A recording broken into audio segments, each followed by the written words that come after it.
This episode of the Ancient Magus' Bride perfectly summarizes why I love anime. That Phoenix segment with Chisei, that was magical. Forgive me for the very, very cheesy thing to say, but it was. It really was, because I was sitting there watching the episode. I'm like, this is a good episode. It's got that nice vibe that it normally has. And I'm like, okay. But then, as soon as Chisei's like, I need to get home, and you see her, like, summon these fire, fairies, they pop up, and then they put flames all around her. They coat Chisei in flames, and she turns into this big, bright phoenix. It just starts flying through the sky. The music starts playing. I'm like, yo, like, this is so good. Like, this is such a good, like, scene of the episode. Easily, I'm not even gonna joke, I'm not even lying here, easily one of the best moments of Fall of Anime 2017. Easily one of the best segments. I mean, that was just too good. The music, to the art and animation and all that, just to the build-up for that scene, especially for Chisei's character, there was just so much meaning there. And then on top of that, just how the music was in the background. Seriously, it was just such a good moment. I'm like, this is why I watch anime. I watch anime for stuff like this. I watch anime just to give me these type of feelings when I sit down and watch just an amazing series, and that's what it was. Like, whoa. What a great way to conclude the first half of the Ancient Magus' Bride, because, FYI, if you're unaware of it, this series is going to be going on into the winter of anime 2018, so you don't have to worry about this being the final episode. There will be more, it will come back, so that's very good to hear, because we don't have to worry about, like, not having this anymore, because it's such a good series, and it would be very upsetting to already see it gone, because as we know, the Fall of Anime 2017 is coming to an end. So, yeah, I'm just glad to see we're getting more, it's not the end, and on top of that, this is definitely one of the best episodes of the series, and what a great way to conclude the first half and open up a new, like, plot point and character arc for Chisei, because she has now changed and been reborn. So let's talk about that segment real quick. Let's talk about the message there. So, let's talk about how Chisei, her character, she's always been someone that's been very unhappy, and she's always been scared to express herself, or scared to ask people questions. For instance, our main male character, Elias and all that, she's scared to ask him anything at all, because she doesn't want to be thrown out. She doesn't want to be alone anymore. She doesn't want to not have a place to call home. She doesn't want to be like that, and that is why she has been kind of navigating away from asking any questions, and why she's been kind of in the dark so much, is because she is afraid of that, and it makes a lot of sense because of her character and what she's been through and all of that with everybody she's been with, how she was shifting from place to place, and eventually, she sold herself into like, an auction house. I mean, all these different things, it was built up for this very moment. When Chisei was having a conversation with the dragon that passed away many episodes ago, and he told her, basically, why did your mother not end your life? Why did she choose to take her own life, but she didn't end yours? When she put her hands on your neck, she stopped. Why? Why'd she do that? Why'd she stop? But then she chose to take her own life. That was a very deep message right there, because it really makes you wonder and think, for the mother to go out of her way and do something like that. Yes, it was a heinous thing, it was awful. But in that moment, the mother did stop. And when you really think about that, that is a big point there. She stopped, but then she took her own life. Which proves that there was definitely some conflicted feelings going on, and the mother truly did not hate Chisei. The mother had something else going on, and there was just a bigger picture here that we just do not understand, and that the mother never hated Chisei, and so she probably took her life because of the guilt of what she did. That could possibly be the reason. So anyways, though, I'm just gonna say, that build up to the Phoenix scene, when Chisei has that conversation, and when she gets out, she realizes that she needs to express herself more. She needs to be a little bit more selfish. She needs to be able to ask people questions and say what she wants to say. And then the line, I love the line that Nevin said, when he said that some words, they ripen with age, but some lose their color. And I'm like, yo, that is words to live by. That is legit words to live by. That is such a good line, good phrase. Easily one of the best phrases I've heard in anime. I'm not even joking. That was a really good phrase. Words. Some words ripen with age, and some words lose their color. It just makes so much sense, because it's like this. someone says, I'm sorry, okay? Like, let's say you had an argument with a friend, and you should automatically go out of your way and say sorry. Like, hey, I'm sorry about whatever happened between us. You did this in about maybe a day after it happened, okay? But then, let's say you decided not to say anything for about a full week to a month, and then it eventually turns into a year.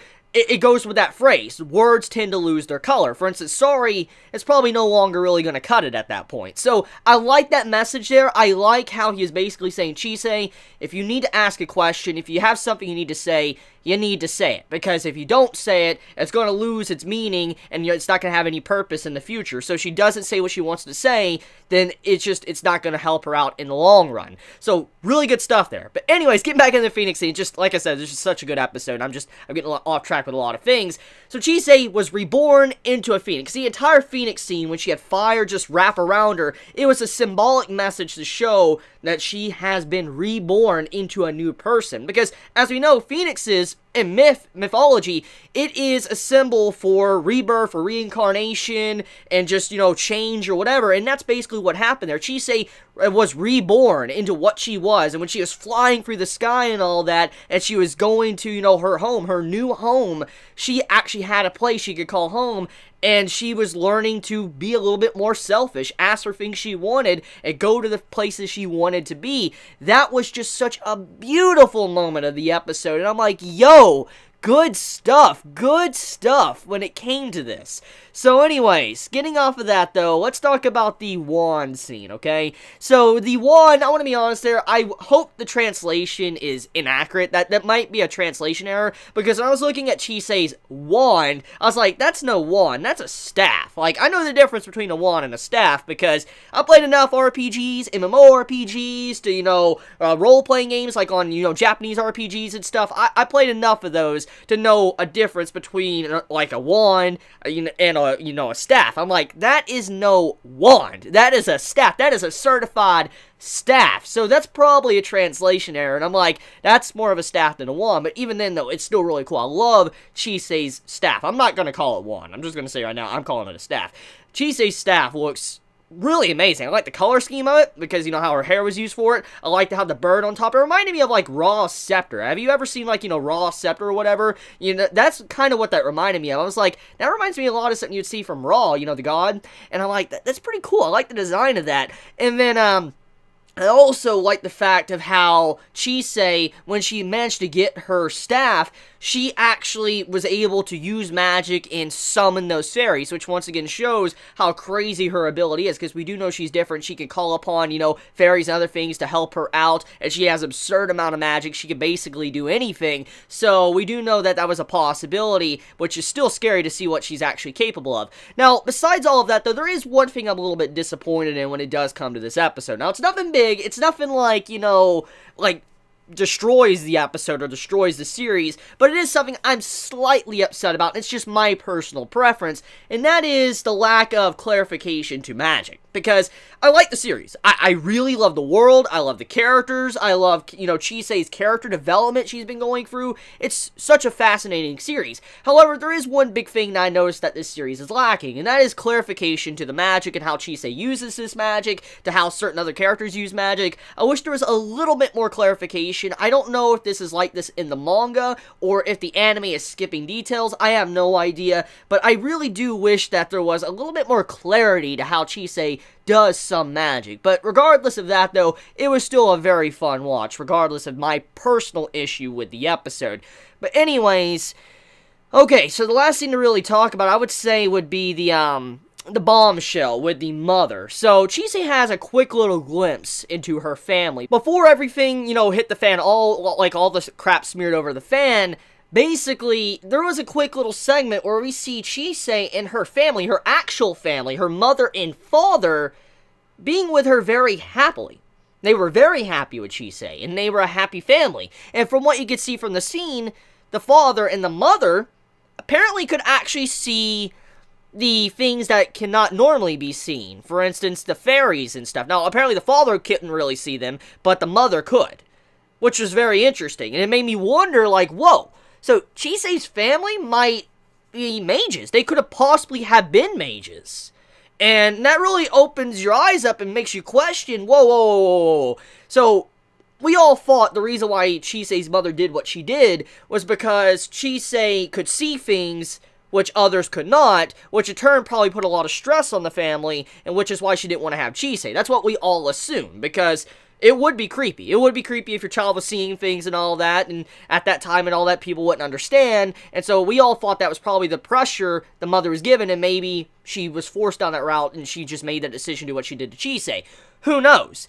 But now seeing that scene, that gives us clarification that apparently the mother or the family was aware of the things that normally cannot be seen. They were talking about it, actively talking about it. So that's the weird part. But then, going a step further, apparently Chisei has a younger sister. Yeah, no joke. Like, what? So I'm going to take an educated guess here. I don't know if this series wants to go... Well, the series has already done a lot of dark things, now I think about it, so it wouldn't really be out of the realm of possibility when it comes to the Ancient Magus' Bride, but, you know, I'm going to take a guess, okay? If I'm wrong, I'm wrong. If I'm right, I'm right. I'm going to assume. I mean, judging by the way it was presented, that's the only thing I could logically think at this moment. I want to assume that the younger sister that the mother was about to have for Chisei, I'm going to assume that it was a miscarriage. I'm assuming a miscarriage happened. The mother was very depressed. Makes a lot of sense. I can understand why. The mother was depressed, and in that depression, she probably succumbed to inner weakness, and eventually did what she did to Chisei, regretted it, and then took her own life. I feel like something like that might have happened. I feel like that could have been the story there. Maybe that happened, but I could be wrong, but that's what I feel like probably happened to lead the mother down that path, especially after that was introduced. Unless Chisei's little sister is still alive, and if so, that's going to be very interesting. I wonder where that plot point of the story is going to go. I'm very curious, because that makes me really wonder, like, are we actually going to have another Chisei, like a mini Chisei? And I wonder what's been going on with her, how she been and all that. It really makes me wonder overall. So, that's basically it. I want to end it there. Let me know your thoughts in the comments below, how you felt about this week's episode. And once again, just shout out to all those that worked on that Phoenix segment of this episode. That was truly a magical scene. So yeah, if you enjoyed my content, please subscribe. If you like this video, please leave a like. And one last thing, just to do a quick clarification. I know many of you might not care about me saying this, but it does need to be clarified, because I do see it every so often. People are telling me that they don't get notifications. So, just to do a brief FYI, if you have noticed you have not been getting notifications to when I upload a video, it's because you need to hit the bell icon next to the subscribe button. If you look down below the video and you see the subscribe button, you'll see a bell icon right next to it. If you click the bell icon, you will get notified for when I upload videos. Now, if you don't care about getting notified when I upload videos, at the very least do that for channels you care about, because it helps them out, and YouTube for some reason is very wonky when it comes to its notification system, and the subscribe button doesn't even really matter anymore. You gotta hit the bell icon now, double subscribe basically. So even if you don't want to do it for me, do it for the channels you care about, because it does help them out a lot, and it really will allow you to continuously get notified when a video is uploaded. So love you guys, happy holidays, please be safe, Chibi out.